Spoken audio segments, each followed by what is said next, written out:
I am delighted to welcome you to this Commonwealth Fusion Systems event. My name is Molly Wood. I am the host of the Climate Solutions podcast, Everybody in the Pool, and I'm a venture partner at the investment firm Amasia, and I will serve as your MC and interviewer for the rest of the evening.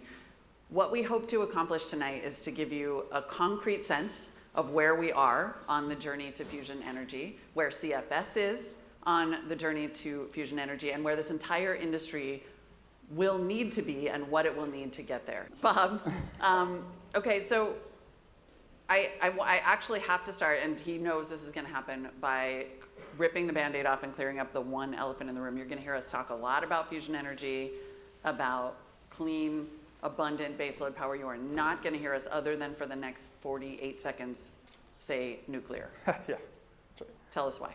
Yeah, well, this is an event about is communication, right? And one of the things that I think is cool about CFS is we've been very, very intentional in most of the things we do, almost all of them, and including how we communicate. And communication isn't about is it exactly textbook correct? Fusion is a nuclear process, but it's about what people think, right? What is the person out there in, taking away? And the term nuclear is a loaded term. It means something to a lot of people, and that could get in the way. And actually, we realized that we could take an opportunity when you build a new industry to change that. We found a study that was MRI machines. Anyone ever been in an MRI machine? Right?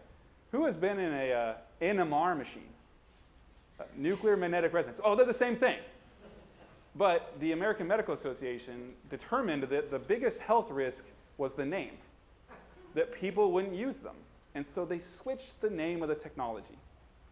And that now means that usage went way up. And so that was an example of let's be really intentional about how we communicate. And so we call it fusion energy. Does everyone else in the industry, has everybody else adopted that for the most part, do you think? Some of the scientists and physicists. The occasional AP story, The scientists and physicists that aren't all necessarily great at communicating, yep. No offense. I'm one of them. They took a little longer to get on board. Yeah. And actually there's some interesting ones. In Japanese, you can't do it. Oh. Yeah, the word is actually still working on how to do that in Japanese. Okay, keep us posted. Yeah. So we are here to talk, of course, about CFS, but also fusion as an industry. Give us, where does CFS exist in this ecosystem right now? Right, so fusion is a process, right? Fusion is a process that is the same process as inside all the stars. That's a physical process. Putting it on Earth, capturing it, building an industry around it, that's harnessing that process. We've known about that process for just over 100 years. Really serious research on it for about 60, almost all entirely governments. And over that time, they have built, today there's about 4,000 people employed by governments, maybe more if you look at what China's done recently, and who've been researching this at national labs universities. And about 20 years ago, the first company was actually founded, TAE, and in California. But what we saw in the about 2010s was that the right pieces were coming together for there to be an industry. And at the time I was at MIT, and the question was, well, how is this going to go? And I'm a history technology person, and so we were like, well, it's going to go like the other births of other industries. There'll be one company, and then a few, and then a supply chain, and then finance structure. And where we are on that journey is we now have 50-some companies. Some people say there's more, 80. That are involved in fusion in serious ways. We have the participation of large multinationals in fusion. The governments have moved from a science-based program, mostly, to a more industrialization program. And we have actual steel in the ground on projects that will be the first projects that are intended to be commercial relevant demonstrations, not just learning tools. I feel like, anybody in the room, raise your hand if this is further than you thought you were going to hear. Okay, so we have seems like everybody here has sort of a baseline of where we are. It still may be useful, if you wouldn't mind, to give us sort of the 5th grade version, maybe 7th grade version of the technologies in play. Yeah. By the way, if you have not already seen them, the matchbooks in the back are very punny. Yeah. There's the physical process, that's the fusion process. To get that, you need the right conditions. So you need that to be very, very hot, 100 million degrees. Doesn't matter Fahrenheit or Celsius, 100 million degrees. That needs a special machine to reach those conditions. You can't just like do that on the street. So you build what looks like, you know, a sort of aerospacey machine. It's a machine that can create those conditions, and then there's multiple topologies of that machine. You can do it in a tokamak, that's what we do, which is basically a big magnetic bottle. You can do it in a stellarator, which is like a tokamak thrown off a roof and like twisted. You can do it in something with big lasers that compress over and over again. So there's multiple ways to build that machine. And they all have trade-offs in how scientifically advanced they are, how proven they are, what they might cost, how big they'd have to be. And then that machine sits inside a plant. And that plant is a bunch of technologies that most of which like exists in some form, but it needs like 20% fusionified. Fusionified. Yeah, it's like, we need a refrigerator, but it's got to be a little bit colder. Yep. So LNG refrigerator, just colder. So there's a series of these technologies that go into a plant that feed and care for the machine. And then at the end of it, you actually generate heat. And that's a steam cycle, the way that you run a normal power plant. That looks, so from a utility standpoint, it looks like a natural gas plant. Yep. But from a technical stack, it's a unique combination of technologies that haven't usually been put together that way. And then the machine itself is this highly engineered thing, involves magnets in our case, and new superconductors, and that's where a lot of the effort goes. Right. And high temp superconducting tape. That's the zero resistance. That's the pun. I'm just telling you the pun so you don't have to like look it up, because I had to ask. How do you think about, with all of these companies in play, with something like $5 billion having been invested in fusion just since 2021, how do you think about this ecosystem and what you've described as a race? Yeah, so you've got all these companies, you've got capital, you've got governments that say they want fusion power on the grid in the early 2030s. That's now the US stance. The UK is in the mid-30s, Japan also. So you've got the right makeup. But we actually have to go out and build these machines. Like, we have to show it works. And we've got the test machines that have been done in labs. And now we're seeing, you'll see here with CFS, we're building this machine Spark that is, a full-scale plant, about half-scale tokamak, intended to make real fusion power. It won't turn to electricity. We know how to do that, but it will show the right conditions. And that now, has a supply chain behind it. So you're starting to see people engage that supply chain. Like, we actually have, I think, the first debt in fusion was to one of our suppliers who put together a prospectus and said, we want to supply this industry, we need more mills, and went to their banker. Mm-hmm. And that was, fusion's going to happen, we'll do that. And so all those pieces are starting to come together. It's still early days. Like, this is not something that's going to happen, suddenly, 2 years from now we're going to have fusion power plants all over the world. But it is on the same trajectory that we saw with other energy technologies. And in some cases, even faster. I think it'd be an interesting question to some of the panelists who've been in fusion for a while on how it's going compared to their expectations. My guess is it's significantly faster. Yeah. Is that, I want to put a finer point on this sort of concept that we're not at science risk necessarily. We're at scaling, and that's why we have a capital panel and a government panel coming up. But scaling requires the kind of ecosystem that you're talking about. It requires companies that do more than just what you do. Yeah, that's right. And so, in the whole ecosystem, so CFS, we're the largest of the fusion companies. So we're about a third of all the people and about a third of all the money in the ecosystem. So that makes us usually the first in the room, and also like the first to hire a fusion specific lawyer, right? And figure out, there's actually some things they have to figure out there. How do you do insurance for fusion? You gotta figure that out. You've got to figure out how you regulate it, right? Who even gives you a permit for a fusion power plant? Right. There's a lot of stuff that you have to do, and we do a lot of that, but we try to do it in a way that builds an ecosystem so that maybe we don't always have to do it. And so whether that's like helping our supply chain get outside funding, or whether that's even like incubating and helping other like startup companies that can make components for us, or selling our magnets to other fusion developers, you got to build this big ecosystem. You're not going to solve this all with one company. Mm-hmm. And I think Climate Week's an interesting week because you have all the pieces together, but the numbers are startling. They're amazing. Like we want to build thousands and thousands of power plants. And like, that sounds kind of crazy, except there are thousands and thousands of power plants. Like, we already built like 60,000 power plants in the world. And now we have to go and rebuild most of those power plants with something. What's that going to be? Well, let's build an ecosystem that could be fusion, that could be an option.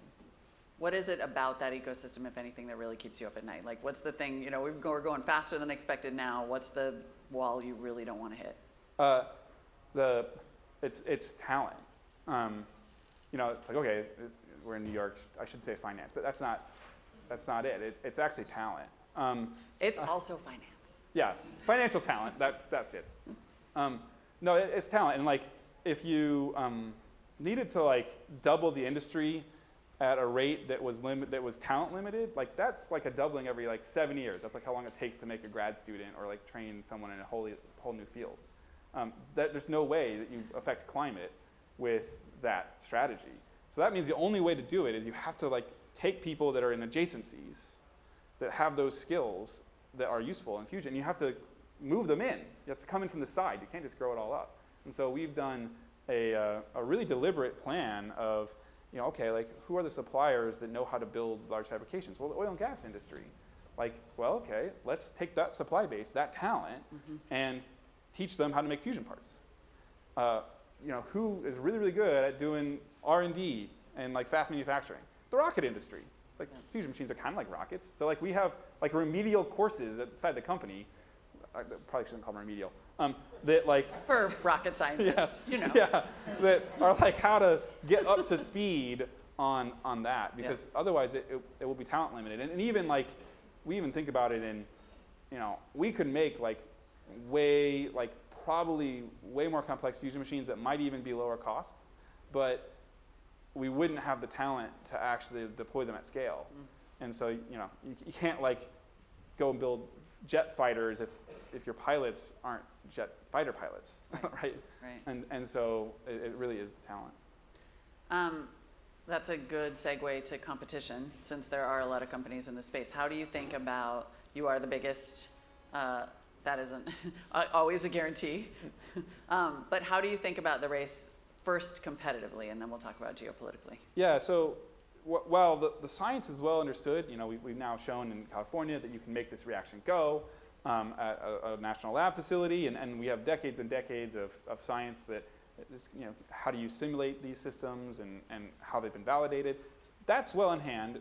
We're at that engineering level, but we're not yet at the stage where like we need to be, you know, out there competing over market share, right? Like fusion is going to enter the market at 0 market share. Like the market is huge. We're not going to need to like figure out, you know, one fusion company versus another fusion company against each other. Instead, it's how do you get fusion into the conversation and into the market at all. And in fact, you wrote an open letter to the industry saying, in these early days, we need to get on the same page about some really critical things. Yeah, it's like, you know, we founded a founding member of the Fusion Industry Association, which is like get everyone on the same page, so that way, as it develops, like we're using the same language, we're together on the things that are all like super pre-competitive. There's some technology development, there's what the governments do, there's regulation, that it makes a lot more sense to go together, because, you know, if you're the US government, you're not going to bet on one fusion company. We might be the greatest thing since sliced bread as a fusion company, but you can't bet it all on one company. But you can bet on a fusion industry. And so like going together is really important.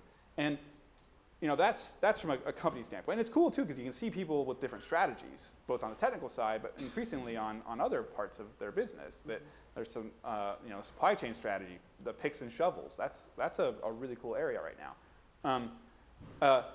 But we also see, you know, that like, well, is it going to be private companies that bring this to market, or is it going to be state-led enterprise? Right. And so, like in some sense, the race and the competition is actually about economic systems. That's where most of the headwinds we see are, and particularly in China. Yeah, say more about that, about the general, we'll talk about this a little more later too, but the general usefulness of command capitalism in a situation like this. Yeah, you know, in fusion, what you're doing is you're putting together complicated machines and marshaling a whole new supply chain all at once. The command and control that China has is actually pretty good at that. You're doing construction, pretty good at that. but you're also at the absolute cutting edge of science and technology. And so that's where the innovation, that the US has the advantage there. But like, it is the case that, China is investing at a rate in fusion that, people in DC, I'll be down in DC at a Senate hearing tomorrow, people are definitely taking note that like, well, what does that mean if they get there first? Right. What do you think it means? What are the stakes? Well, for us, we've never had China in our TAM. So as a company, we just never believed that we would sell power plants in China, like in the next 30 years. Because you didn't want to, or you just No, figured they wouldn't buy? We'd probably sell one, Yeah. and that would be it. And so I want to know a lot more about that over drinks. Like, yeah. We have some people with some scar tissue of bringing technology up into China. And so the pie is big enough without that market. What you care about is climate, you have a different viewpoint because they're a big emitter. But if what you care about is like making a really, really big company, like the pie is so big that even if you take that, someone else eats that slice. let's talk briefly about capital, or let's talk in depth about capital. Because at the end of the day, this is an expensive proposition. It's going to take more money. And I wonder, like, as you try to quantify that, what amount is needed and over what time frame? Yeah. So, we've raised $2 billion to date. And that Spark machine, that's where the majority of it has gone. We still have plenty of it. Is everybody familiar with the Spark machine? Do we want to? Yeah, Spark machine, recap? Prototype power plant, 50-acre site, hour outside of Boston, about halfway through completion. And its goal is it's an integrated system minus the steam system. And you'll push a button and you'll make a star in a bottle, and that will make more power out than in at about 100 megawatts. So that's industrial scale fusion, controlled fusion on Earth for the first time in a commercially relevant way. Do you have star in a bottle t-shirts? Oh, we have all sorts of t-shirts. It's a swag-heavy company. I don't know if there's explicitly, there's probably cheeky star in a bottle ones. But yeah, so that's that. Yep. To do that, we think that's the largest tough tech project in the United States, that next generation technology, that's at a scale that there's no SMR that's at that point, or anything else. And then it sits next to a manufacturing facility that makes it. So that's a pretty big project, and we think that we're going to need more capital, right? And the big question will be, does the company need capital itself to grow? Yes. But how much of the company's capital is going to go into the projects? And so it's the first of a kind gap. We're facing that gap, and I think we have a unique point of view on it because we are well capitalized and we are with a big project. And so we're thinking through, like, okay, where's the capital going to come in that project? If we had to do it all out of corporate equity, would we do it? What's the role of the government? And there'll be a panel about that. But we certainly look at it. But we're also seeing that, and this is something we learned from SpaceX, where we have a lot of SpaceX people. We have 3 of the first 20 SpaceX people, and then another 200 after that. And one of the key things there was the ability to actually go out and build stuff and be sufficiently well enough funded that you could actually punch a problem all the way through. Yeah. And we see that over and over again. I think I said earlier, I'm a history technology person, and the technical moment that we live in right now is a technical moment where there is a collection of problems that if you put on order $10 billion, maybe it's $1 billion, it's probably not 20 billion, but if you put an order that amount of money behind that problem at the right time, you will punch it through. And internet from space, punch through, right? mRNA as a platform, like vaccines, punch through. The large language models, punch through. There's a whole bunch of those problems. And if you put $1 billion in and you needed 10, you don't get it, right? Yeah. And if you put $1 billion into 10, you might not get it either. But if you pick the right place and you really punch it through, and you really do it at scale and with enough people, with enough timeline, you can get it. We'll see how Waymo does, but that's another example. Right. And also a talent bottleneck, I was thinking when you were talking about that, yeah. And so we think it's now on order that. It's like probably another $4 or $5 billion to really punch it through all the way to something that is now completely replicable, and now the world has fusion power plants. But this is where you have said, no, investors don't necessarily need to put all of their eggs in one fusion basket. Shout out, Clay. But they do need to get behind some winners sooner than later. Yeah, I do think having an infinite expansion horizontally and not actually getting the things done is always a risk in a new space like this. At the same time, I think these fields naturally roll up as well, and that obviously will happen at some point in this field. So then what are the key questions? Like, if you're going to pick that winner, either as an investor or even the media, right? What are the key questions that people should be asking to determine what is real? Because there's a lot. Yeah. Well, I think one of the good things is that the first question is less and less, what is fusion? Mm-hmm. So that's a good direction, right? The sort of fusion competency level of the average reader or journalist is higher. But this is a technical field. Like everyone can say, I'm going to go build a fusion power plant. It's going to be great. It's going to be starting a bottle. But the steps you have to check off to do that, you have to actually make the right conditions. It has to be hot enough. You have to eventually make actual fusion power out of it. You can't just have a light bulb. It's actually got to make power that you can measure. And it's a non-trivial thing to do. And right now, the only people that have done that are governments. Right. And then you eventually need to hook that into a system where you sell power onto a grid, right? And you do that reliably every day. We're still years away from that. But there are these well-established scientific signposts. So make a stable plasma, heat the plasma up to 10 million degrees, not 100, but 10. Get it dense enough and insulated well enough so that you're in the right neighborhood. Then get it to the point where it has more power out from that plasma that took to heat it up. That's what Spark's doing. That's only been done for a brief moment in a laser in California. And then put that in a plant that has excess electricity to sell. That's what our power plant, the next thing we want to build, will do. Mm-hmm. And then get that to somewhere below $50 a megawatt hour. And if that's the path, and we started that path 60 years ago, and we're at the point now where we have a commercial case for it. Right. So if you're evaluating, those are the questions. Yeah. Who is funding fusion currently, and who should be funding fusion? I am baiting you a little bit here because this is an interesting conversation about where money is coming from these days. Yeah. So we have a pretty broad capital stack in CFS. Thank you for the people that showed up. And that was very intentional, right? So we're not going to get fusion just with venture capitalists. It's a technology, but you can't get to the point where you have plants on VC dollars.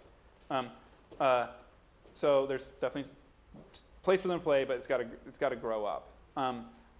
We've got sovereigns. That's an interesting one, and there's some major geostrategic implications of fusion.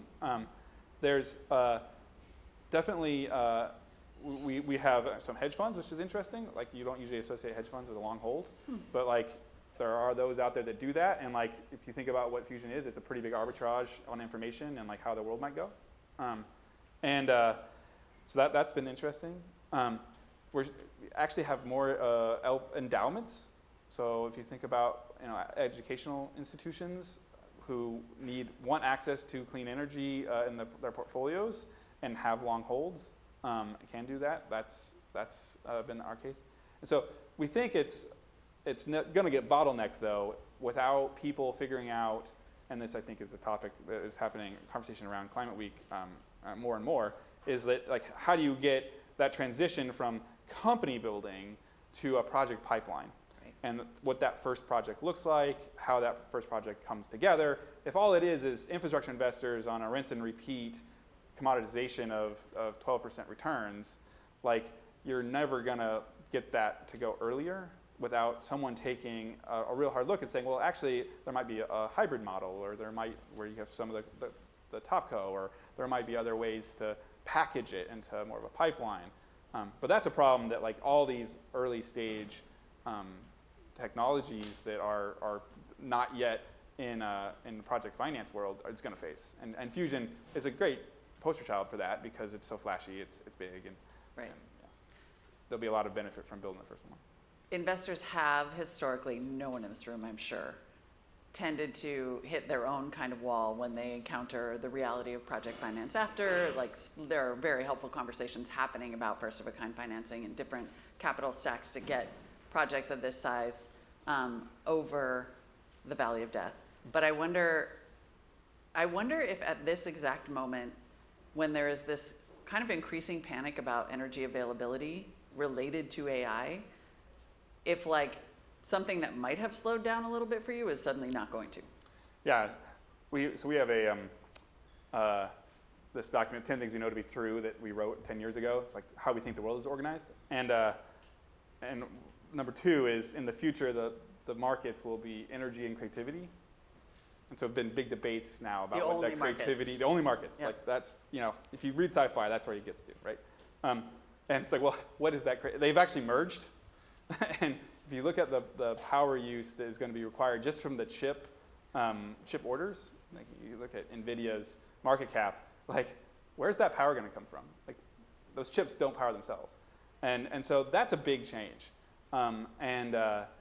You know, how much of that is going to be hype and overbuy versus how much of that is going to be real? Interesting question, but kind of immaterial. Like it's all going up. And it's all going up at levels that are significantly beyond what most of the energy system has looked at recently.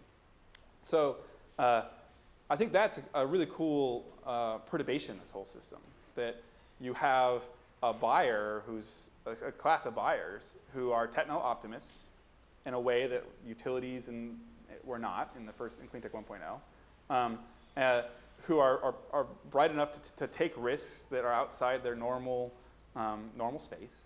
And they have a product that is not as tightly tied to the cost of their energy. And like they have to make decisions about how they're going to power a data center. It's not going to get up and move. Mm-hmm. So like that is a very unique thing. We didn't have that before. And we'll see where that goes. But you can just see this week with some of the announcements that have made where like people are scrounging. Like when you're starting to restart, long shutter nuclear reactors, there's not that many of them. That's not a scalable solution. Yeah. But that's a very clever thing to do that wouldn't have been done by organizations that were at the table the last time we really had a big push on new technology in clean tech. Right. Might not be sovereigns, hedge funds, and endowments for long. Yeah. Bob Mumgaard, everybody, thank you so much for the time. Thank you. Appreciate it. Thank you.